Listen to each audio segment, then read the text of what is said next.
So, magandang araw sa ating lahat. So, ang topic natin sa araw na to ay tungkol sa sinaunang kabihasnan sa Asya. Quarter 2, week 2, at ang ating recitation keyword ay Asyano. So, bago tayo magpatuloy sa ating talakayan, magbalik-aral muna tayo sa ating tinalakay noong isang linggo. So, ang ating tinalakay ay tungkol sa panahon ng bato at metal. So, diniscuss natin doon yung tatlong yugto ng panahon ng bato. Ito ay ang Paleolitiko, Mesolitiko, Neolitiko, at sa metal naman ay ang Tanso, Bronze at Baka. So, bilang pagbabalik-aral sa mga ito, tukuyin natin kung anong panahon natuklasan o naimbento, nalikha ang mga sumusunod na. So, anong panahon ang nalikha, naimbento at natuklasan ang maayos at magandang paraan ng pagsasaka o para sa agrikultura. So itong panahon na to ay nagsimula noong panahon ng Neolitiko hanggang umabot ng panahon ng metal. Dahil sa yugto na ito, nagawa na ng paraan ng mga sinaunang tao na makalikha ng mga matitilos, ng mga matitibay na mga sandata at mga kagamitan na makakatulong upang maging maayos at masagana ang kanilang mga ani.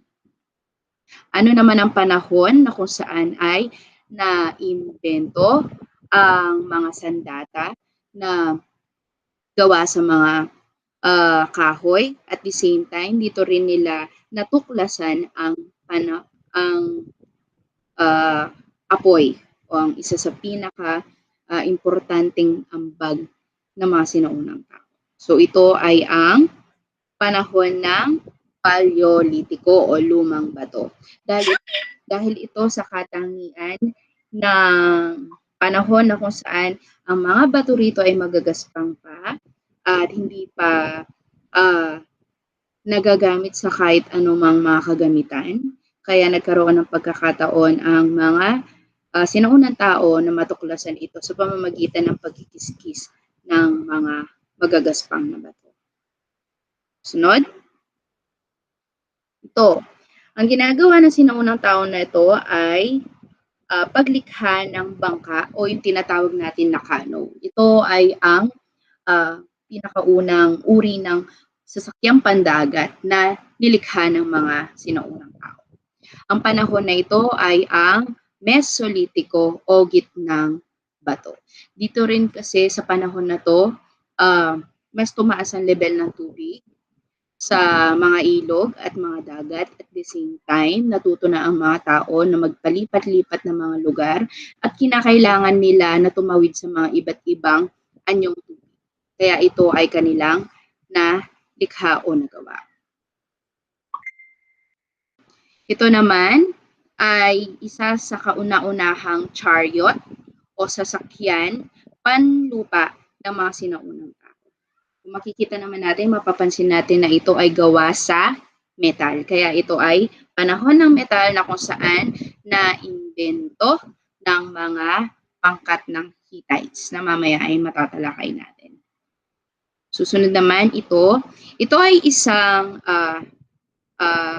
painting o isang sinaunang pagpipaint sa mga pader o walls ng mga kuweba na kung saan gumagamit sila ng mga raw materials like yung mga dahon, mga putik, bato, at mga iba pang mga yamang likas na maaaring magbigay ng kulay sa kanilang mga kuweba. Sabi nga natin nung huling talakayan natin, ginagawa nila ito unang-una upang maging palatandaan para sa kanila, mag-serve as mark para maging territory nila, at syempre pangatlo upang maipakita nila kung ano yung mga nakikita nila, naiisip nila, na kung saan ay nagamit natin upang pag-aralan ang kanilang pamumuhay hanggang sa kasalukuyan. So ngayon, paano kaya ang pamumuhay ng mga tao noon?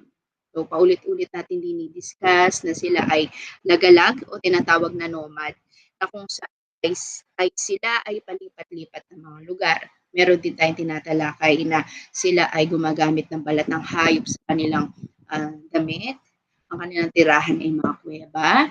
Ang kanilang mga Diyos-Diyosan ay ang mga nakikita nilang yamang likas. Pero ito ay mas lalo natin palawikin sa kung paano naman sila namumuhay sa particular na aspeto ng edukasyon, hierarkiya ng lipunan, pamahalaan, relihiyon, at edukasyon na ulit, at public works at syudad. So, nagkahalo-halo. So, pag pinag-usapan natin ang edukasyon, kung pag-uusapan natin ang kabihasnan noon sa Asya, natuto na ang mga tao na lumikha ng mga simbolo na nagpapakita ng isang mensahe or secret password na ang nakakaintindi at nakakaunawa lamang ay ang kanilang grupo.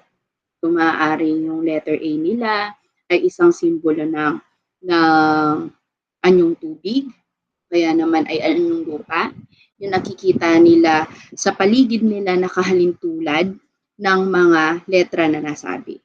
So, sa hierarkiya ng lipunan, dahil padami ang mga tao at mga lumalaki na ang kanilang grupo o pangkat, kinakailangan na maging maayos ang kanilang grupo.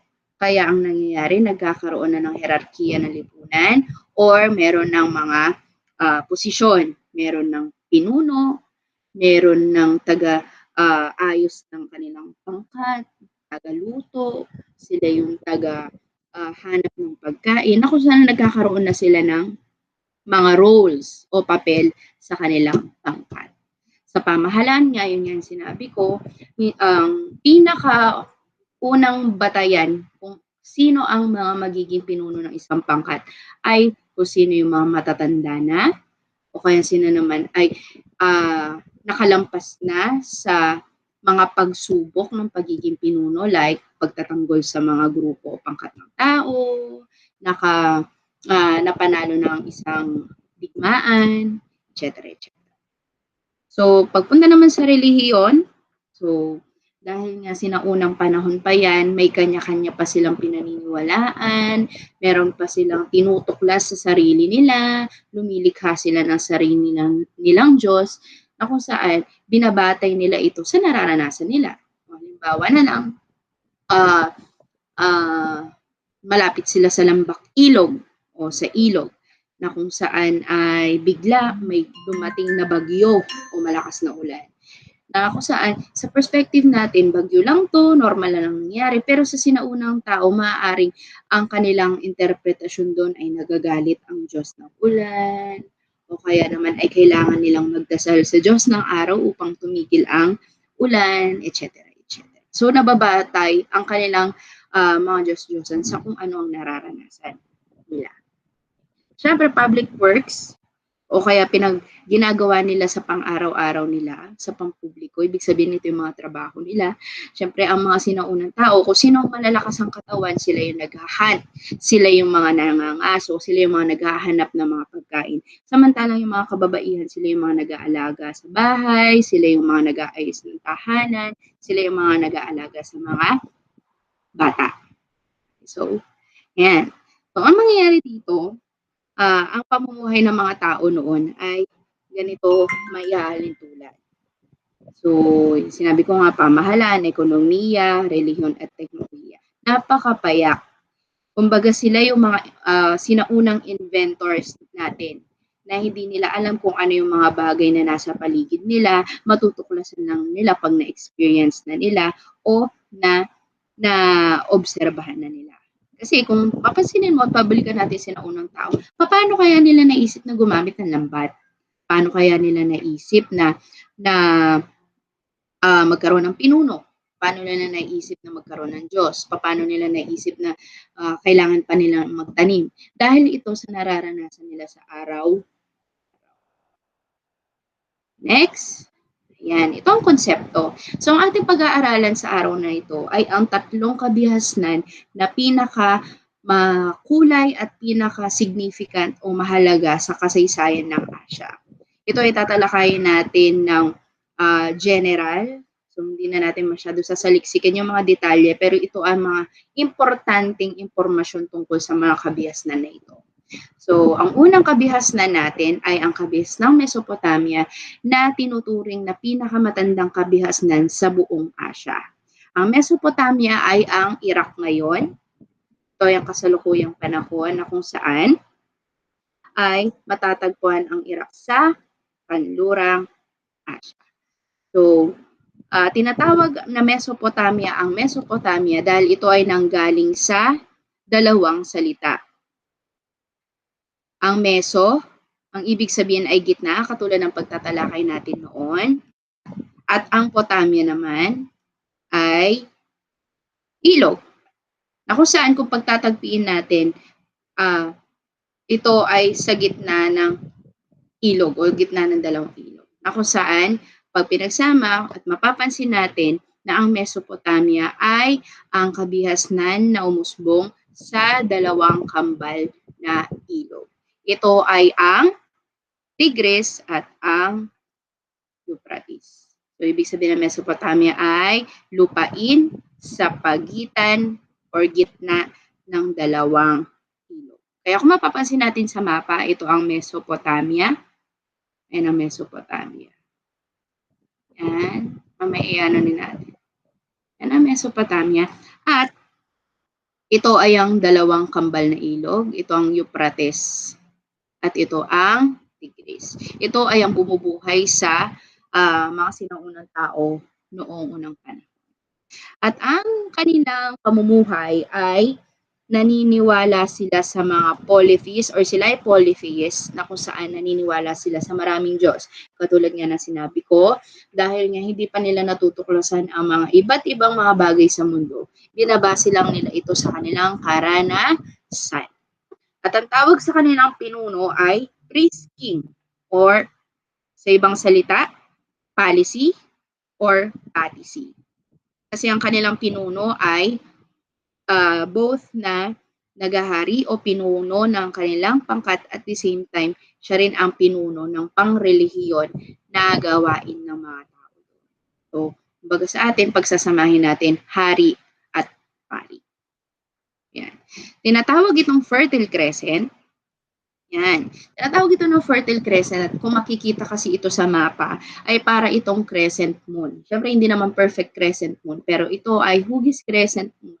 At fertile ang ibig sabihin ay sagana o kaya busog sa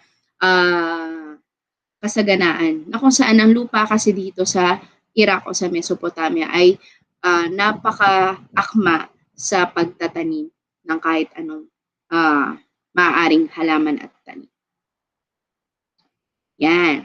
So, ito ay ang iba't ibang mga pangkat na umusbong sa Mesopotamia. Ito ay minememorize sa pamamagitan ng isang acronym.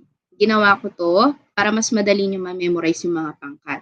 Ito ay ang mga pangkat na nagpasa-pasa, mga lumipat sa Mesopotamia at lumikha ng kanilang mga iba't ibang mga kultura sa loob ng Mesopotamia. Ang acronym na ginagamit ko ay Sumak, Bahi, Ashchali, o Juper. Wala yung J. So, Sumak, Bahi, Ashchali, o Juper. So, Sum, ang ibig sabihin ay Sumerian. Ito ay ang pinakakauna-unahang mga pangkat ng mga tao na naitala sa kasaysayan ng Mesopotamia. Mamaya makikita natin kung ano yung mga ambag nila at kung ano ang naging epekto nito sa papaunlad ng kabihas ng Mesopotamia. Ang Ak naman, ito ay ang Acadia, na kung saan mas kilala sila sa maayos na pamumuno sa Mesopotamia. Ang Babylonia naman, ito ay ang pangatlong pangkat at ang pinaka naging ambag nito ay isang katangi-tanging batas. Mamaya matatalakay natin. Ang Hittites, katulad nung kanina sa introduction ko, ang Hittites ang siyang unang lumikha at nakatuklas ng paggamit ng bakal. Ang Assyrian naman, sila yung mga pangkat ng mga tao sa Mesopotamia na pinahalagahan ang mga kultura ng Sumerian, Akkadian, Babylonian, Hittites at mga iba pang mga pangkat sa pamamagitan ng pagsulat sa mga clay tablets at sila rin ang siyang nagtayo ng kauna-unahang silid-aklatan. Ang Chaldea naman, or CH, Cha, sumakbay as Cha, ang Chaldea naman, ito ay ang pangalawang Babylonia, na kung saan noong bumagsak ang Babylonia, gumawa ng paraan ang mga iba't iba pang mga tao upang buhayin ang Babylonia. At ito ay pinangalan bilang Chaldean. Chaldean. So, susunod naman ay ang Lydian. Ang Lydian naman, konti lang ang kanilang mga naitalang impormasyon tungkol sa kanila. Pero ang katangi-tanging ambag na talagang nakaapekto sa kabias ng Mesopotamia ay ang paggamit ng barya. Mamaya may papakita ko din yan sa inyo. Ang Phoenician, ang pinakakatangi-tanging ambag naman nila ay ang Kabibeng Murex, o kung saan doon nila kinukuha yung kulay lila or violet. Siyempre, ang mga Persian, sa lahat ng mga pangkat sa Mesopotamia, ang Persian ay ang pinakamagaling at pinakamahabang nagtagal na grupo dahil sila ay napakagaling sa pakikipagdigma na kung saan umabot sila hanggang Europe at Africa. So yan ang mga pangkat sa Mesopotamia, Sumak, Dahi, Ashchali, Kojo. Ngayon, ito yung mga ambag ng kabihas ng Mesopotamia. Ang ambag ng kabihas ng Mesopotamia sa larangan ng politika or pamahalaan ay yung Kodigo ni Hammurabi. Ito ay ang kauna-unahang batas na formal na batas at legal na batas na na-publish at naging basihan ng iba pang mga batas sa Asia.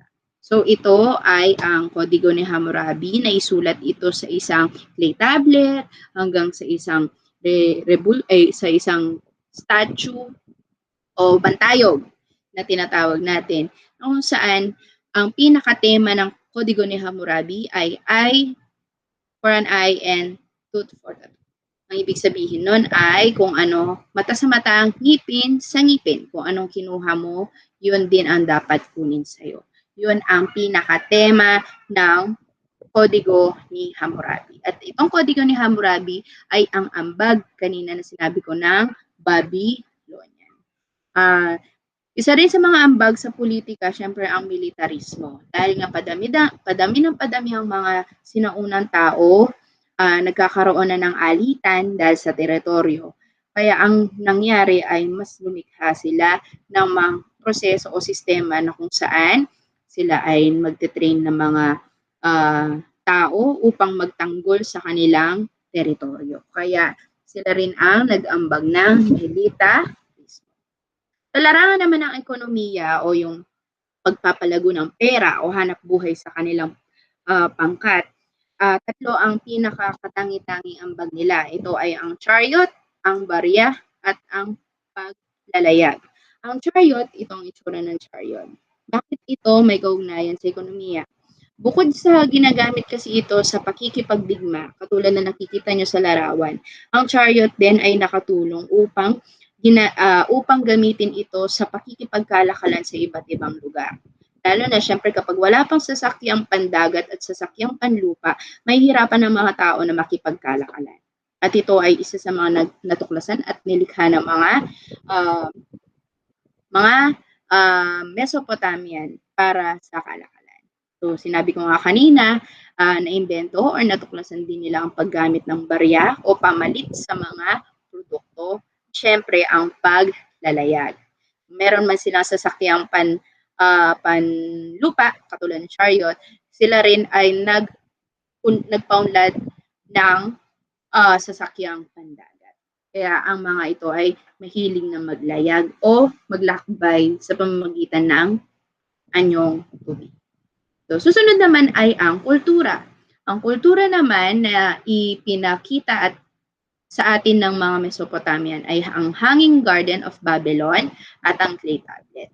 So, ang Hanging Garden of Babylon Ito makikita natin sa larawan na ipapakita kung paano ang the way kung ano yung gustong sining, kung anong gustong itsura ng mga tao noon. At ito ang disenyo ng Hanging Garden of Babylon. Ito ay nilikha para sa asawa ni Nebuchadnezzar na pinuno ng Chaldea.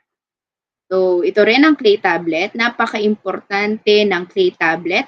Ito ang clay tablet na kung saan dito iniukit ng mga sinuunang tao ang mga pangyayari, mga sitwasyon, mga natutuklasan ng mga tao noon at para itong libro sa kasalukuyan. Kung hindi ito nalikha at naisip ng mga sinuunang tao, wala tayong magiging ebidensya, mapag-aaralan sa kasalukuyang panahon. So, susunod naman ay ang kabias ng Mesopotamia sa larangan ng lipunan. So, dito naman, mapapansin natin na merong ziggurat, nippur, at satrap. Okay. Sa ziggurat naman, ito ang ziggurat. Ito ay parte ng lipunan kasi unang-una, ang tanging nakakapunta dyan ay yung mga matataas na tao o particular ay yung mga patisy or priest king, katulad ng sinasabi natin kanina. Dito nagdiriwang ang mga tao, nasa labas sila, samantalang ang priest king ay nasa tuktok ng ziggurat.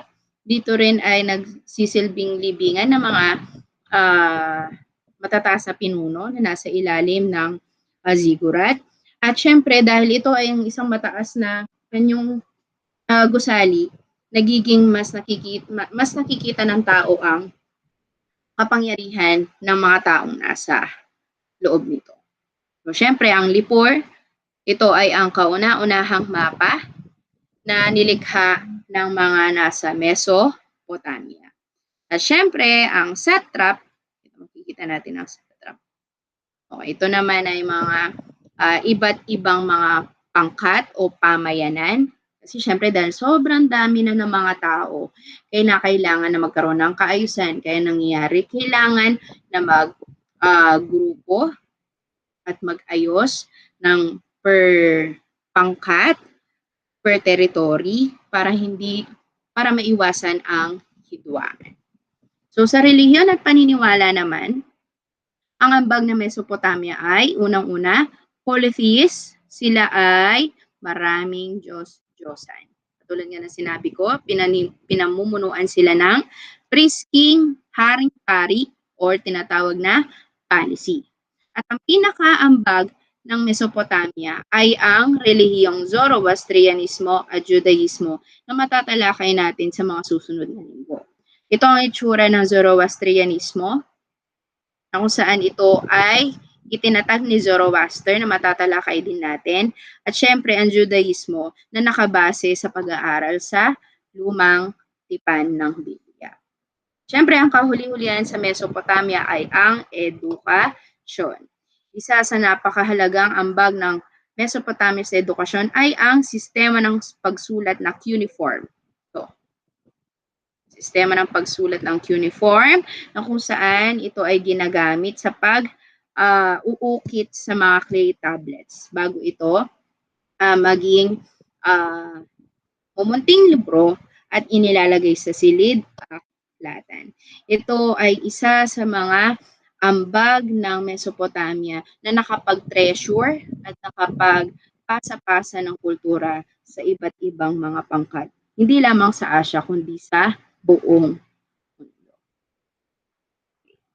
So ngayon, tapos na tayo sa Mesopotamia o dating or ngayon sa kasalukuyan ay ang Iraq. Pupunta naman tayo sa Indus na parte ng India. So ito ang India noon. Okay, kasi nahati-hati na yan. India noon. Yan. So, kung pupunta tayo sa Timog Asya, ang pinakasagana sa lupain ay ang Indus. Ito ay pinataba at pinayaman ng mga depositong tinatawag na banlik. Ang tawag sa lupa dito ay banlik. So, dito, katulad doon sa Mesopotamia na sinabi ko, ang kabihasnan din dito ay nagsimula sa lambak, ilog, or malapit sa mga ilog. At dito, sa Indus, ang ilog naman na bumubuhay sa mga tao noon ay ang ilog Ganges. So ito ang pinakamahalagang ilog sa Indus. At dalawa ang pinakapangunahing city o lungsod sa Indus noong mga panahon na yon. Ito ay ang Mohenjo-daro at ang Harappa. Kita natin dito ang Mohenjo-daro at dito naman ang Harappa. Ngayon, ang pinaka maayos na pamamaraan ng pamumuhay ng mga nasa kabihas ng Indus ay ang paglikha ng citadel o mga silid. Hindi ang ginagawa ng mga tao noon ay hindi sila basta-basta nagtatayo ng mga bahay sa lugar na kung saan nila gusto. Sa citadel, meron itong sukat, meron itong lugar na nagpapakita ng kaayusan sa pamayanan sa pamamagitan ng pagpapatayo ng mga bahay sa wastong lugar. Mamaya papakita natin ang citadel. Ang pinakaprodukto naman ng Indus noon ay ang bulak at ang pinakamahalagang kanilang na imbento ay ang selyo or seal. Kumbaga dati wala man lang kadokumento kung kani-kanino na nagagaling ang mga papel. Dito sa Indus, natuto silang gumamit ng selyo. At tinatawag din na priest-king or paring hari ang mga tao or ang mga namumuno sa Indus. So, ito lang yung mumunting kasaysayan ng kabihas ng Indus. So mula sa Mohenjo-daro at Harappa, nagkaroon ng iba't ibang mga pangyayari na nagresulta sa pagkakalikha ng mga iba't ibang imperyo. Pag sinabing imperyo, ito yung mga malalaking teritoryo na itinatatag ng iba't ibang mga tao. Indian man ito o hindi. So, ang mga rason kung bakit nagkaroon ng imperyo ay unang-una, lumalaki na ang kabihas ng Indus. Dumadami na ang mga pangkat. Pangalawa, dahil hindi nagugustuhan ng isang pangkat ang pamumunong isa, sila ay hihiwalay o magtatatag ng sarili nila na magre-resulta nakakalabanin nila ang ibang mga grupo. Meron din naman na pagtataksil, kaya naman ay pag hindi respeto sa kapangyarihan na ng iiba na nagre-resulta sa pagpatay ng mga pinuno o kaya naman pang-aabuso ng mga ibang namumuno sa pangkat, etc. etc. At ang apat na pangunahing imperyo sa kabihas ng Indus ay ang Magadha, Maurya, Gupta at Mughal. Ang pagkakaiba naman ng apat ay unang-una, syempre yung kanilang mga pinuno, yung mga pinanggalingan ng mga pinuno ng mga imperyo na to. Pangalawa, nagkakaiba sila sa kung ano ang pinaglalaban nila. Merong imperyo dito na ang gusto nila ay isarado ang sarili nila sa mga dayuhan. Meron din naman ang layunin nila ay ilaganap ang Hinduismo. Meron din naman dito na ang gusto lang nila ay sila ang mamuno para makuha nila ang lahat ng kapangyarihan sa Indus. At meron din naman dito na gusto mapalaya ang Indus sa kamay ng mga mana. So yan ay ang rason kung bakit nagkaroon ng mga iba't ibang imperyo. At ito naman ang mga ambag ng kabihas ng Indus. So unang-una, sa politika, ang tawag sa kanilang pinuno ay Raha. So, yan ay isa sa mga nakuha natin noong unang panahon. Ang tawag din sa mga pinuno natin, lalo na sa mga bandang Mindanao ay Raha. At syempre, yung sinasabi ko nga, nagkaroon ng mga imperyo. Okay, so, next naman ay ekonomiya, selyo. Ibig sabihin, may mga official documents na sila. Hindi ka na pwedeng basta-basta na nagpapadala ng kung ano-anong kasulatan sa kanila. Kailangan meron itong selyo.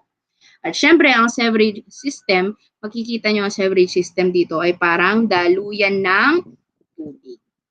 Hindi lamang ito para parang kanal, kundi para ma-lead yung mga tubig sa pananim upang maiwasan ang pagbaha kasi merong ilog sa kabihas ng Indus na kapag umaapaw ito ay labis na nakakaapekto sa kabuuang pamayanan. Kaya sila ay gumamit din ng sewerage system. At syempre sa kultura naman, pinag-uusapan natin ay pagpapasa ng mga paniniwala. Meron din silang nilikha na mga libro o kaya naman ay mga kasulatan upang mapaintindi sa mga bumabasa at sa atin kung ano ang kanilang pamumuhay noon. Halimbawa nito ay Upanishad at Arankaya. Ito ay nakabase sa relihiyong Hindu mismo. Pupunta naman tayo sa kabihas ng Indus sa lipunan. Ito ang tinatawag na citadel. Okay, kung mapapansin nyo, hindi sila basta-bastang nagpapatayo ng kahit anong mga bahay. Sila ay pakwadrado, hindi sila dikit-dikit, meron itong espasyo. At sa kalagitnaan ng citadel ay doon sila nagpupulong-pulong. Sa sistemang kaste naman, makikita natin na ito ay ang status o estado ng bawat mamamayan. Siyempre kapag ikaw ay nasa baba, ikaw ay tinatawag na untouchables o isang uri ka ng tao sa Indus na ang iyong trabaho ay mga pangmaduduming trabaho tulad ng paglilinis o kaya naman ito ring grupo na to ay tinatawag na outcast. Outcast sila. So next naman ay ang Sudras. Ito naman yung mga alipin pero meron silang kalayaan. Kalayaan na paunlarin ang kanilang sarili pero hindi katulad ng mga untouchables na hindi talaga silang itinuturing na parte ng lipunan. Susunod naman ang Vaisya or Vaisyas. Ito ay ang mga uri ng tao na nangangalakal o nagmamay-ari ng mga lupa. Sa Kshatriya o Kshatriyas, ito naman ay yung mga hari at kalibel nito ay ang mga sundalo na nagtatanggol sa Indus. At syempre, ay ang pinaka nasa taas, katulad niyan sinabi natin, priest, king, or mga intellectual na tao o mga taong nakabase sa panrelihiyon na gawain. So, pumunta tayo sa relihiyon at paniniwala. Ang pinakaambag ng Indus ay ang Hinduismo at Budismo. So, ang Hinduismo matatalakay natin at Budismo sa mga susunod na mga linggo. So, naniniwala rin ang Indus sa suti. Ito ang suti. Na kung saan ito ay ang paniniwala na kapag namatay ang asawang lalaki, kinakailangan na sumama o sumunod o sumabay ang asawang babae sa pagkakasunog. O, nandyan yan. So, ito yung lalaki tapos ito sumasabay yung babae sa pagkakasunog. At syempre, ang kahuli-halihan sa Indus ay ang edukasyon. Katulad kanina sa Mesopotamia, meron din silang uri ng pagsusulat. Ito ay ang Sanskrit at libro katulad ng Vedic. Ang Vedic dito nakakompile lahat ng mga gawaing panrelihiyon ng Indus. So ito naman ang itsura ng Sanskrit na kung makikita nyo sa mga bansa na gumagamit ng mga Arabic type na mga letters, makikita nyo na pinaunlod nila ang Sanskrit na katulad nito. Yan. At syempre, ang kahuli-hulihan sa lahat ng kabihasnan ay ang kabihas ng Shang o ngayon ay ang China. Kung ikaw ay pupunta sa China at tatanungin mo kung ano ang pangalan ng bansa nila, ang tatawagin nila ay Zhonggu. Na kung saan tinaguri ang Middle Kingdom o gitnang kaharian dahil ito ay napakalawak. Ito ay maraming mga likas na yaman na pwedeng linangin at napakakulay ng kulturang Chino.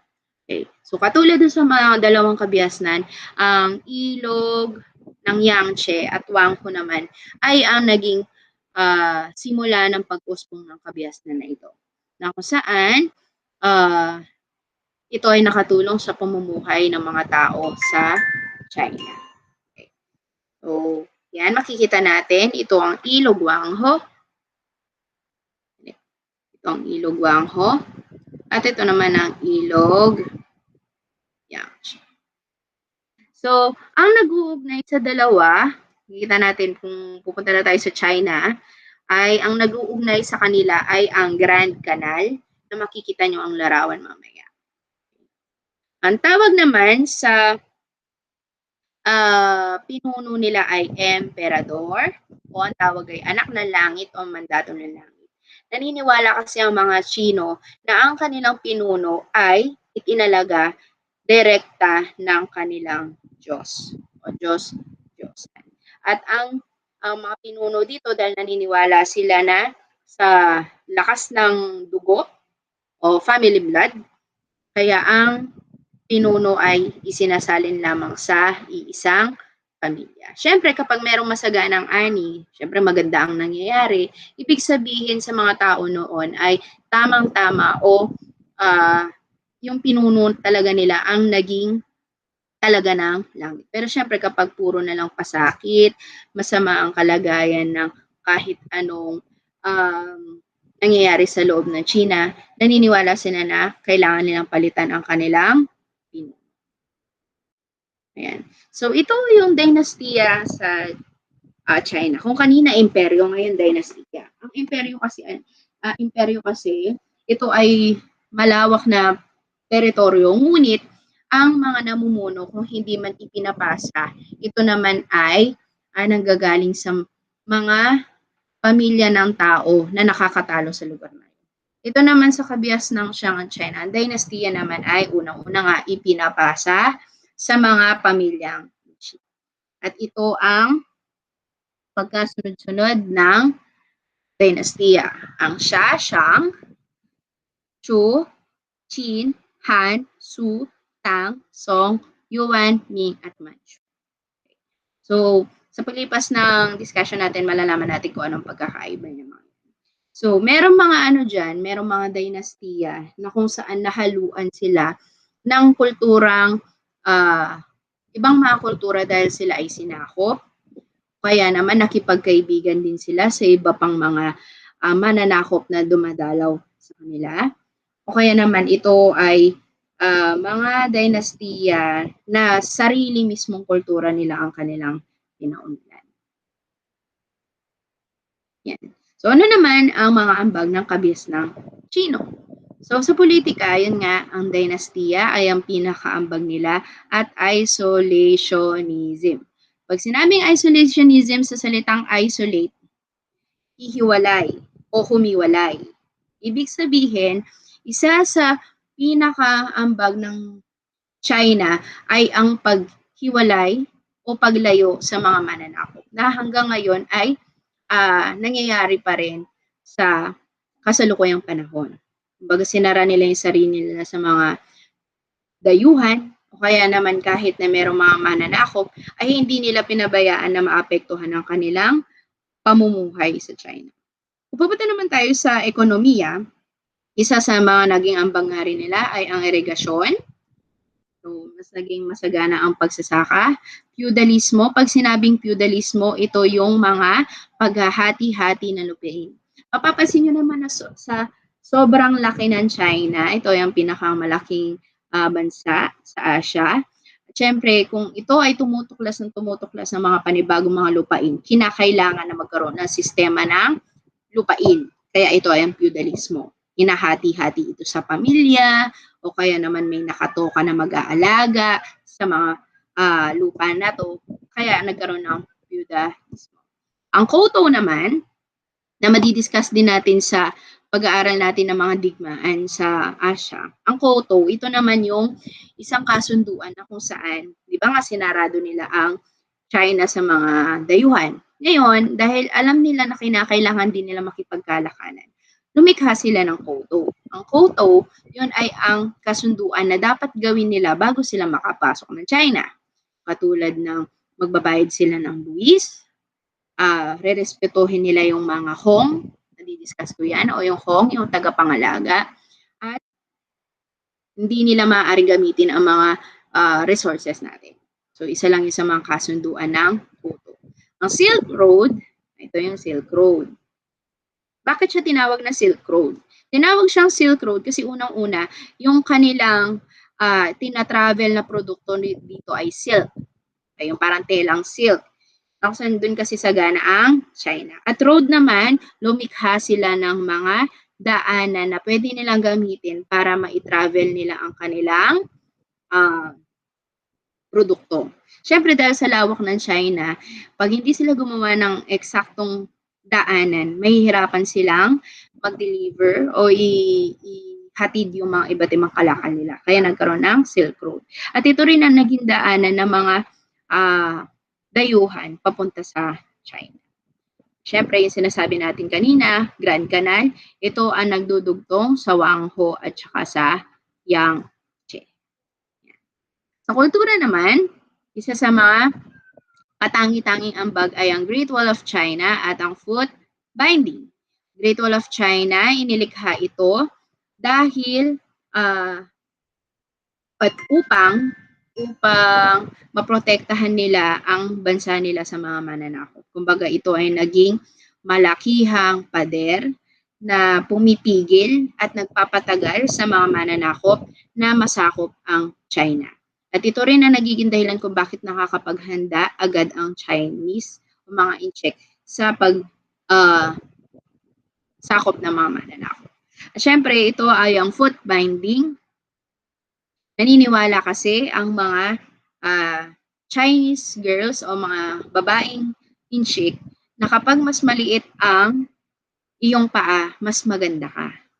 Nga, kung makikita nyo nga, ginagawa nila, binabalot nila ito ng tela at nagsusuot lamang sila na napakaliit na sapatos. Na sa paglipas ng panahon, pag ginagawa nila yon, napipigilan ang laki ng mga paa nila. Naniniwala kasi sila na the more na mas maliit ang iyong paa, the more na mas maganda ka. Kung alin tulad dito sa Egypt. Sa Egypt naman o kaya sa mga African countries, pag mahaba naman ang leeg mo, ikaw ay maganda. Kaya ang ginagawa nila, naglalagay sila ng mga metal sa kanilang leeg. Okay. So, mga ganong paniniwala. At syempre, sa lipunan, sinabi nga natin kanina, feudalismo, yung mga lupain, at terracotta warrior. So ito ang tinatawag na terracotta warrior o nagpapakita ng pagpapadami ng mga sundalo upang protektahan ang China. Kung pupunta naman tayo sa relihiyon at paniniwala, niniwala sila sa oracle bone. Ito ang oracle bone. Pag sinabing oracle, ito yung mga nagiging basihan nila sa pagdidesisyon. Kung tayo mga particular na tao ngayon, kapag magde-decide tayo, minsan sa pag-iisip natin, o kaya hingi tayo ng advice ng mga kaibigan at magulang natin, ngayon, noon sila, yung mga pinuno, nagbabase naman ang kanilang desisyon sa mga orakulo o oracle, oracle bone. Kung saan, ito ay mga iba't ibang oracle bone na babasahin nila upang makapag-decide sila. Meron din naman na mismong babae or lalaki ang oracle bone na kung saan gagawa sila ng mga sayaw o kaya ritual at sasabihin yung hula o orakulo. Ang Confucianism ay tinatag ni Confucius. Ito si Confucius. At ang pinaka-golden rule, alam naman natin yung golden rule ni Confucius, do not do unto others what you don't want others do unto you. So, wag mong gagawin ang isang bagay na ayaw mong gawin nila sa iyo. Kung ito ay haling tulad, meron din ito sa version ng Bible, positibong version. Kung ano ang gusto mong gawin ng tao sa iyo, gawin mo din sa kanila. So, yun ang pinaka golden rule ng Confucianism. Kung ano ang gagawin mo or gusto mong gawin sa iyo, gawin mo din sa iba. Kung gusto mong mabait ng tao sa iyo, maging mabait ka sa iba. And kung ano yung ginagawa mo sa tao, yun ang expect mo na gagawin din nila sa iyo. At syempre, last, sa edukasyon, katulad sa Mesopotamia at sa Indus, nakalikha din sila ng uri ng pagsulat. Ito ay ang calligraphy. So, itong uri ng pagsulat nila. At natuto rin silang mag-woodlock printing.